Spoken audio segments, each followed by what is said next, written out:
We are live. I know sometimes I tell everybody that I'm going live. I post it on social media in some way. I'm always on Fridays. It's crazy busy. My family's doing a bunch of stuff, going a bunch of places. So I'm just going to jump on here real quick. I realize there's going to be way less people than there usually is. And we're just going to do Q&A. Okay. So I'm going to tell everybody hello and get all your dog training questions answered. I never really anticipated this being my weekly live. I didn't really anticipate it being a podcast where I have tons of,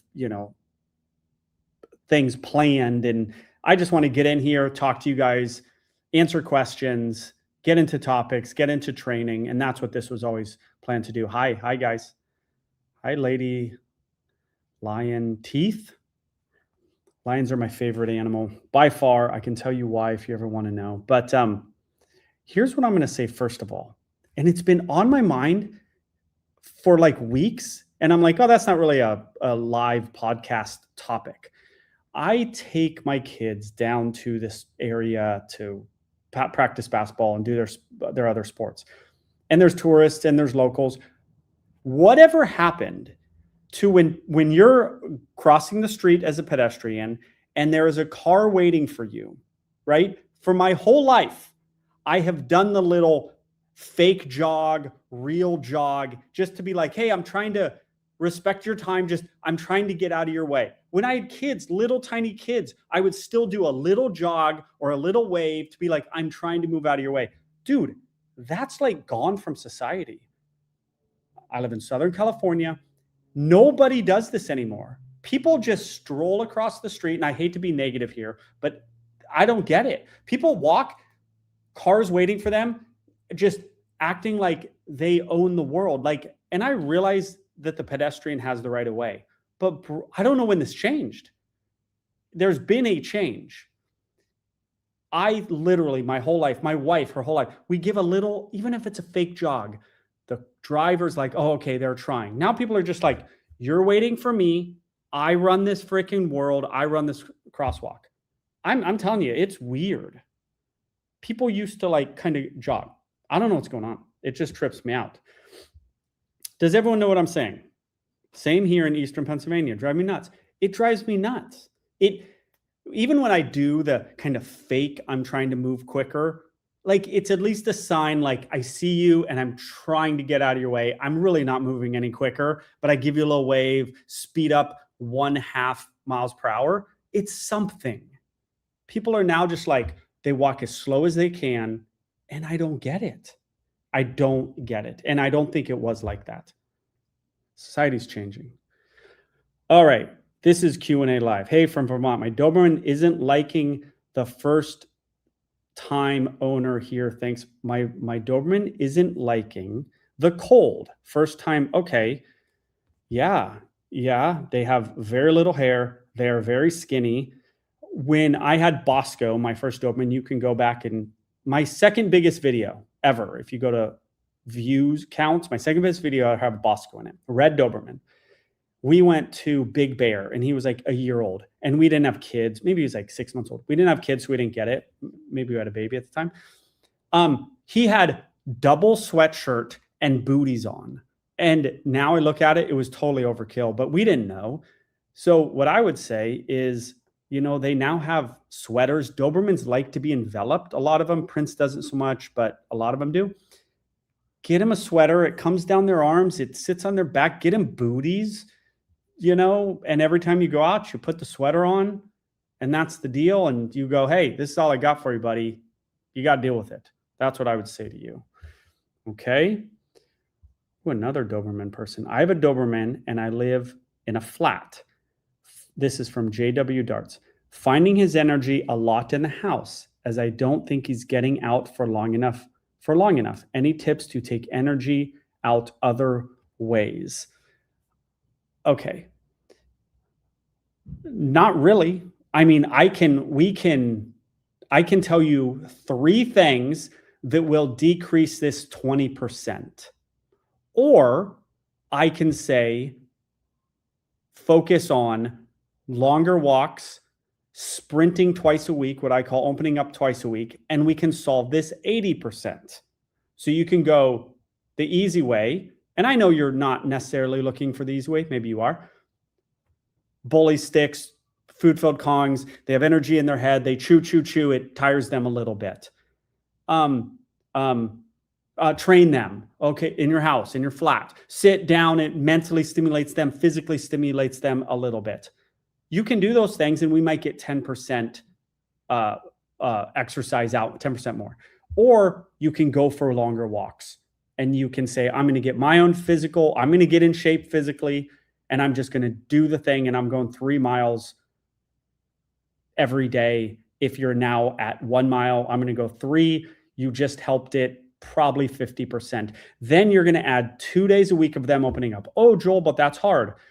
Do you have sniff spot? You said flat. I'm assuming you're not in this country.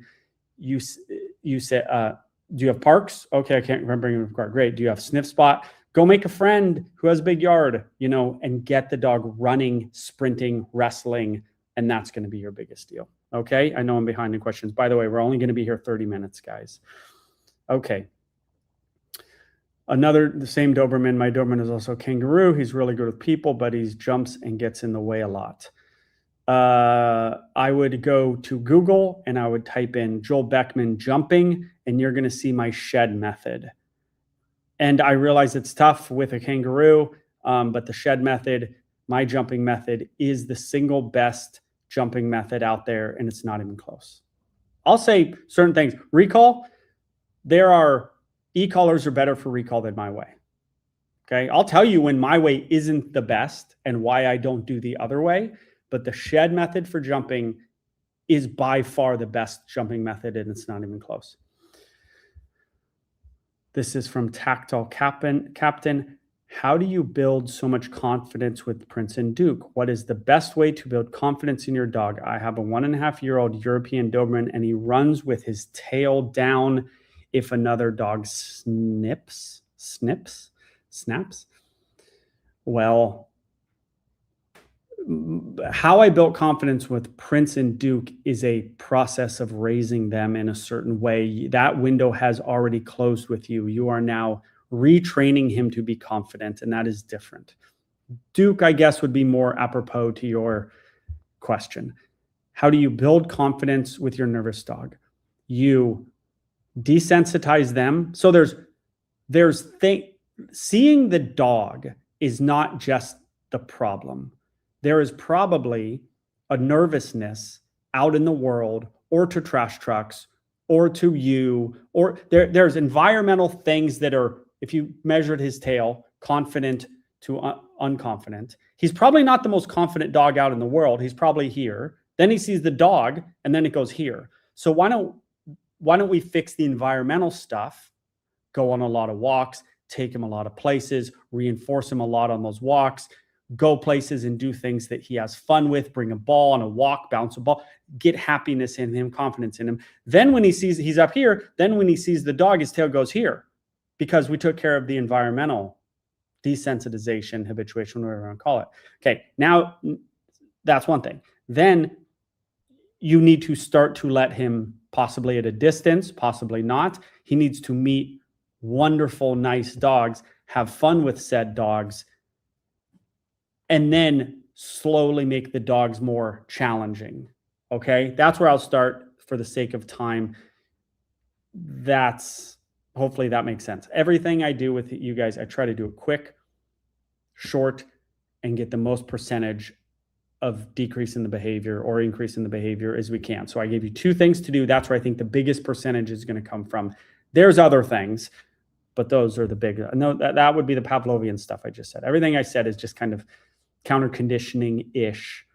How can I adjust training a reactive bull breed to not focus on my horse when I ride, I guess, to hopefully bees worried about a breakout of the kennels while I'm riding in the area? I don't totally understand that question, so I got to move on. Agreed. People do not have any manners and refuse to be gracious and acknowledge others. I have a dog that seriously wants to chase cars when on a walk. How to start to break them of that? Car chasing is is a difficult thing. It's kind of like cat chasing, squirrel chasing. So what are the rules of science? So there would be desensitization to cars at a distance, coupled with possibly reinforcement from you. Why am I saying reinforcement from you when I generally say we need reinforcement from the scary stimulus, but the cars can't give reinforcement. So it's reinforcement from you coupled with threshold, right? You find the distance at which the dog will not respond 51% of the time. That's threshold, okay? You find that distance, doesn't mean they're perfect. They're still 49% of the time bad, but it is 51%. You find that point, you let them sit there, desensitize, possibly reinforce them, possibly correct them. You got to test the correction. And the dog goes, oh, what's up, lady? Oh, that actually worked. You can't be in this all positive world. It doesn't work. That's not the way organisms behave with all positive reinforcement. Then you slowly close the distance. You slowly phase out the treats. You slowly fade out the corrections. It would help if you could do it with cars parked while running and slowly moving. But I realize you have to live life and go on walks and there are cars. So it is not the easiest of process. Essentially, it's reactivity, like you said. It's sometimes prey drive-ish, which makes it much harder. Hopefully that helps a little bit. Okay, I have a 6-month-old, a lot of Dobermans. 6-month-old Doberman puppy. Is it possible to still crate train her, or is it too late? You guys are asking like big, long, tough questions. Not tough, but just they require a fair amount of explanation. Yes, 6-month-old, you can crate train them. You need to feed all the food in the crate, give all the wonderful stuff in the crate. While they're eating the bully stick, you put them in there while they're eating it. And then before they're done eating it, you open it up because you can't have them. You don't want them to whine, bark, scratch, and then you let them out. But sometimes you have to if you think they're going to hurt themselves or you can't deal with the whining. So a lot of positive reinforcement while letting them out without the whine, slowly build up the time that you're putting them in there. And then one day they just fall asleep in there and you go, okay, I think I'm onto something here. Okay, but no, it's not too late. 6 months is still pretty young. A lot of questions. Okay, hugs to all the new puppy owners. Yeah, a lot of puppy owners. I have a puppy program. It is the puppy program. I get emails about it all the time. People love it.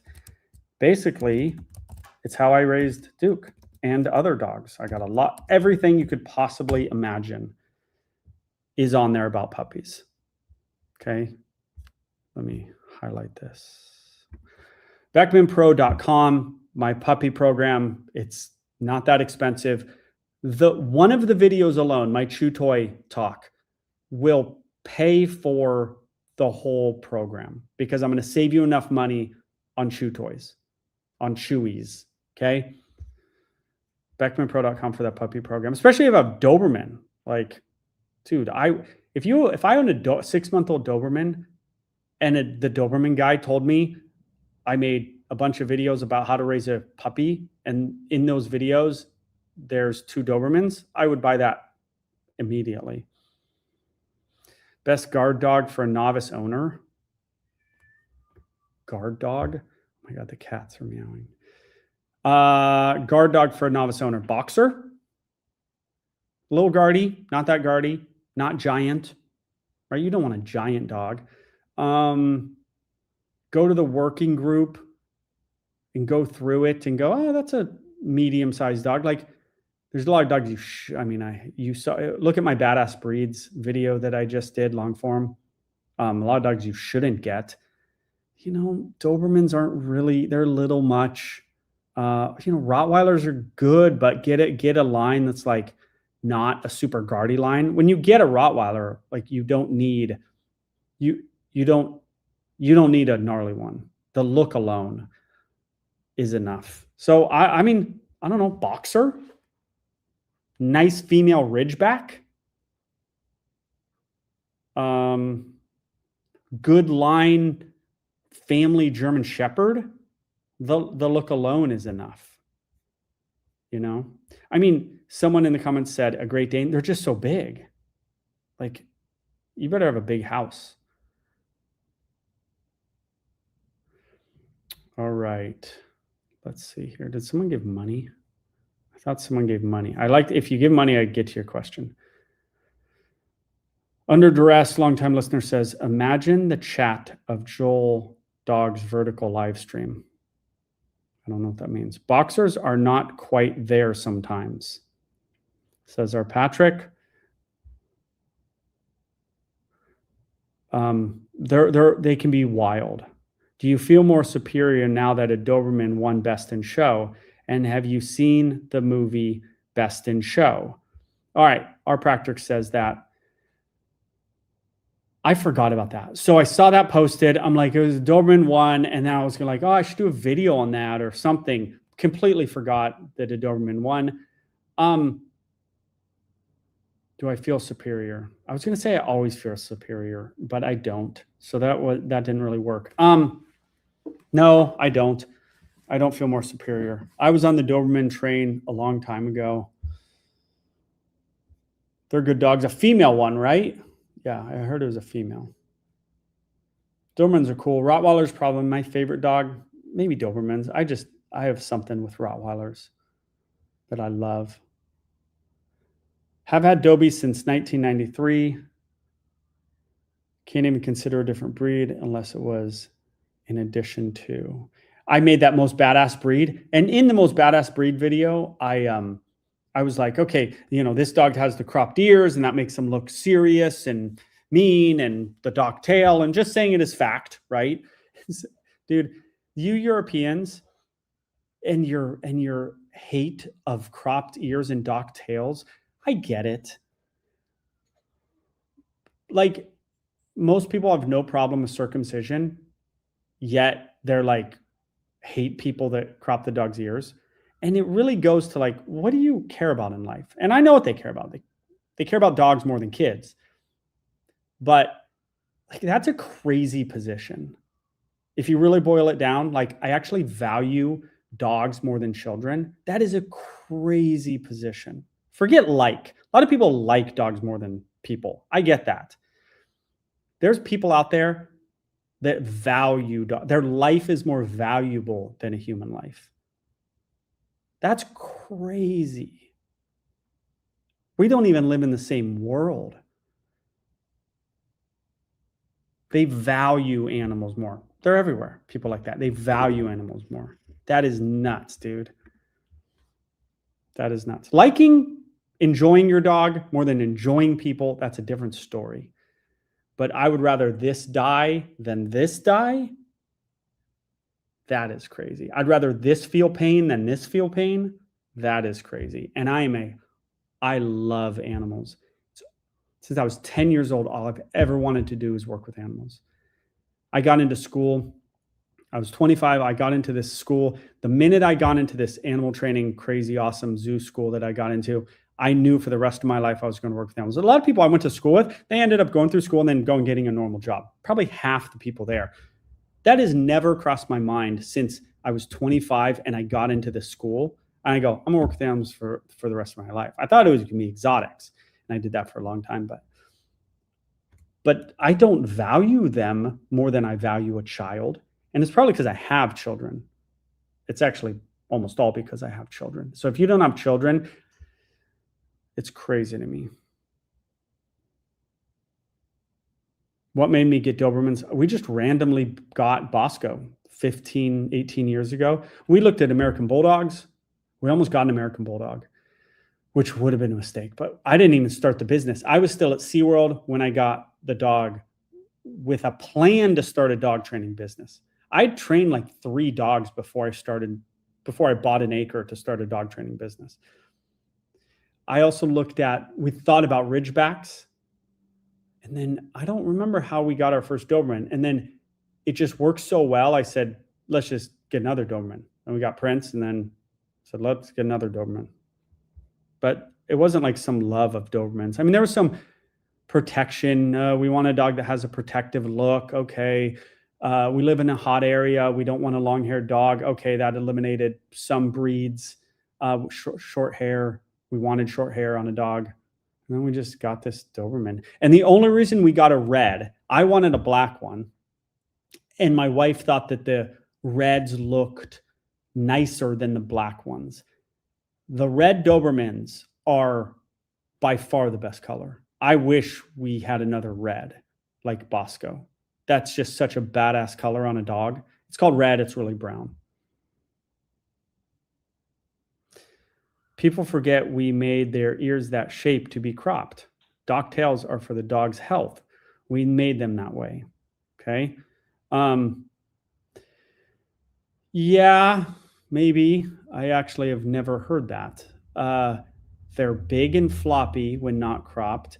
So I guess the point is I don't know. Here's what I know. Babies, dogs, adults, old people, everyone goes through stuff. Like, I don't think the goal in life is to have a puppy, a dog, a child, an adult never feel pain or stress. Like, do I think it's good that we cut off skin of any young organism? I don't.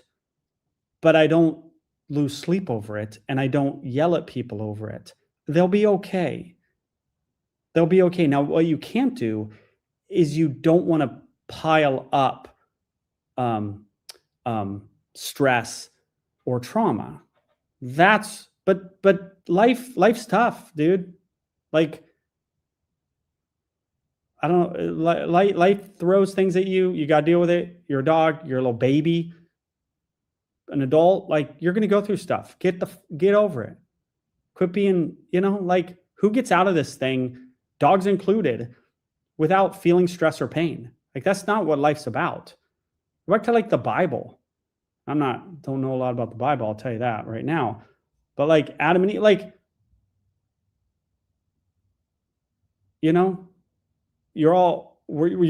I think it says in the Bible, like, and then Adam, like, from after the fruit, God said, like, you're going to just be working all day, and that's going to be your life, and you're going to be ashamed of your body. And, like, now you're just working in the mud. Like, God was just like, yeah, you guys messed up. Life's going to suck, kind of. Find fun when you can. Maybe dogs aren't, they should be free of any stress or pain, and people should be the ones that feel that, and we should try to minimize it for every organism, and I believe that we should. But cutting off some skin doesn't seem to affect babies too much in their life. I don't know that it affects dogs too much in their life either. But if you value dogs more than humans, then this will affect you very much. And if you value dogs or any animal more than humans, that's a weird place to be. It's animal rights doesn't love animals. They hate people.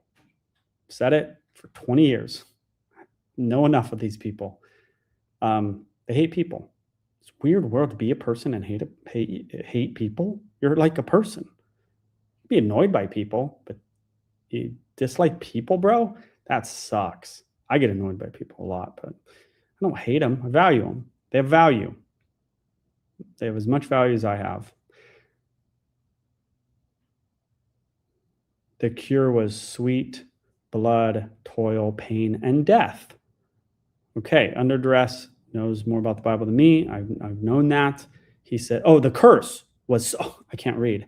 The curse was sweat, blood, toil, pain, and death. Yeah, that's about life. Where's my book?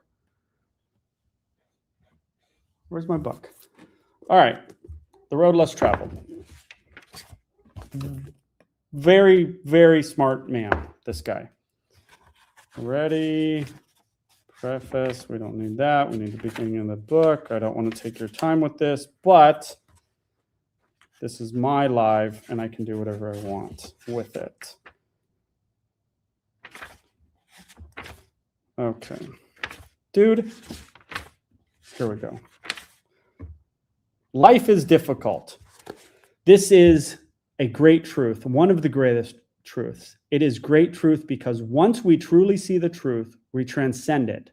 Once we truly know that life is difficult, once we truly understand and accept it, then life is no longer difficult. Because once it is accepted, the fact that life is difficult no longer matters. And this comes from an old Buddhist saying that says life is pain. But I think he rightly said that might not sell as many books. So he said life is difficult. But the Buddhist, an old Buddhist saying is life is pain.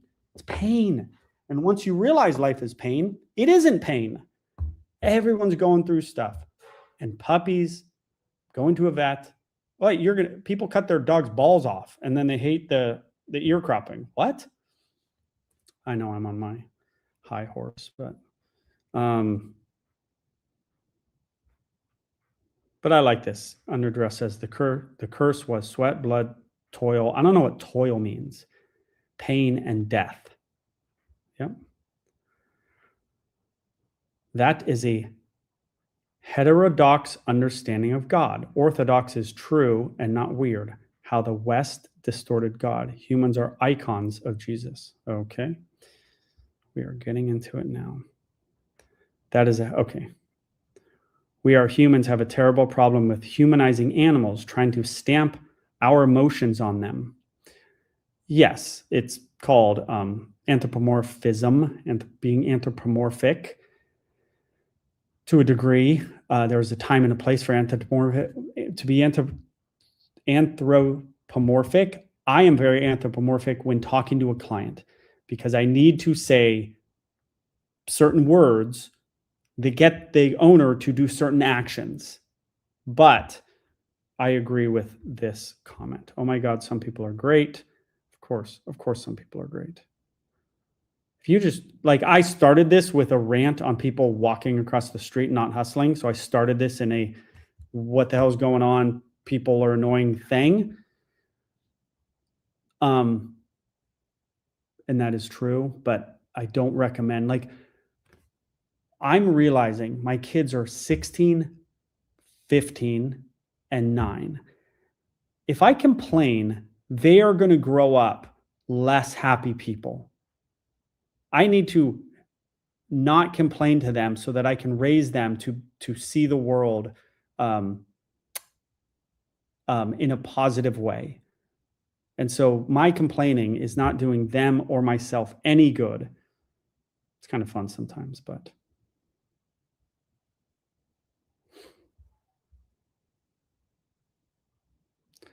Toil is difficulty and troublesome. Okay. Thank you.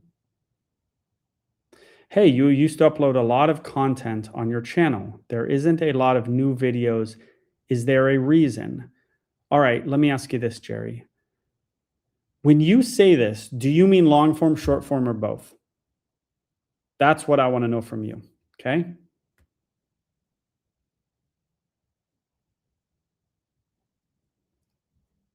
And we're going to keep this live short, okay? I want Jerry to type this in because this is an interesting question. Long form. So I know I should have an editor. I know I should have a team following me around. I do not. So I edit all my videos. There has also been my wheelhouse videos are take an hour and 20-minute long session, boil it down to 8 to 12 minutes. It takes a lot of time. And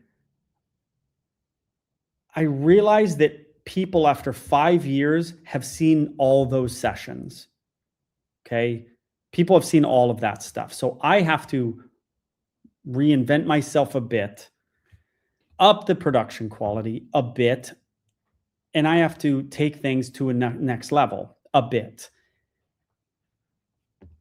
I could just keep posting my wheelhouse videos. I could get some views, and maybe I should. So there's a lot of thinking on where I'm going with the channel.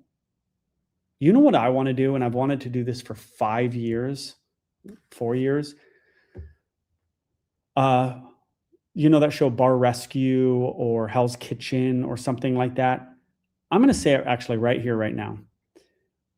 If you are a trainer who wants my help, you live in San Diego County, I will meet you with my filmer or 2 filmers. You set up the session, or I could set it up. We go into the house, or we do the session, and I basically oversee it.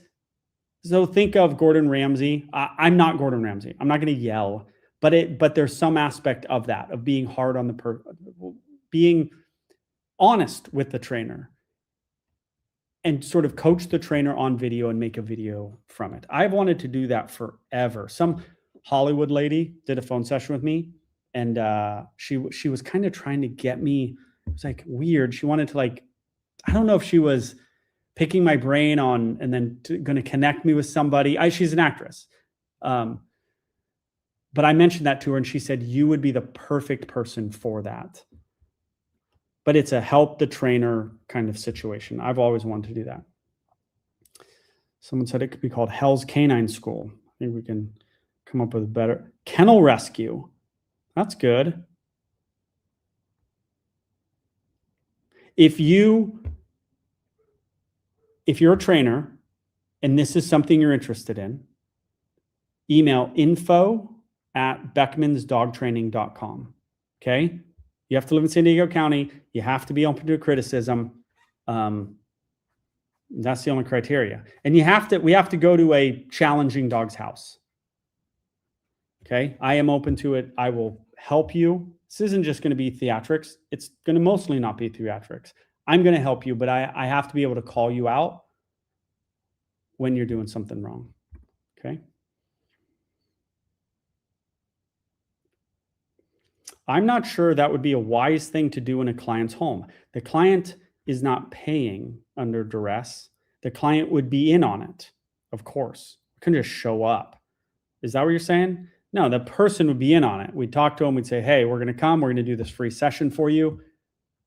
Joel's going to come with me, or I'm going to bring this person, whoever's client it is, and they would be in on it.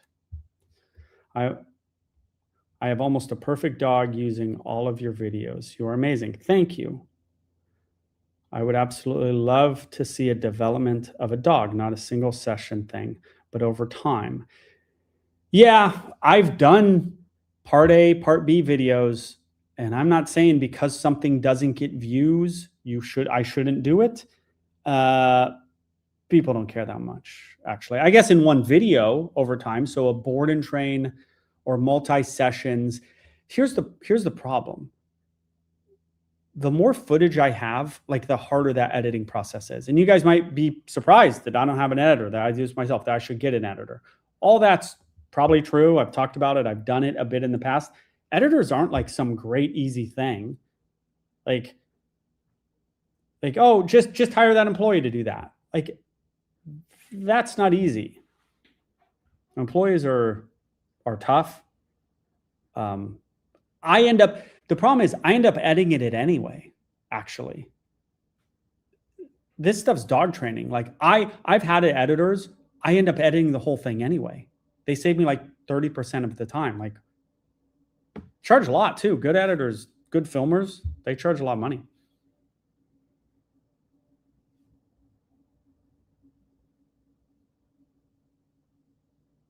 Odin loves the Duke videos. I agree. My editing skills are good for being a dog trainer. All right, guys, we're going to keep this thing short. I got a lot going on today. I'm sorry that I did not tell you about this live. It was a last minute thing. I couldn't do it at 1. I was going to post that I was doing it at 1.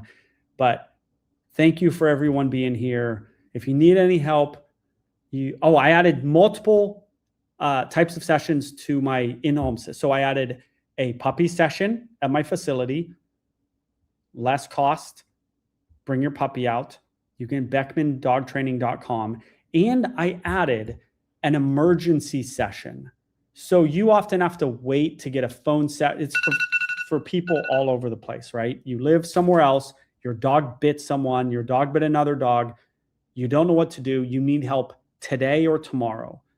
and you need a lot of help. So I did an emergency session. It's actually 2 sessions, but I'll get back to you within like 12 hours.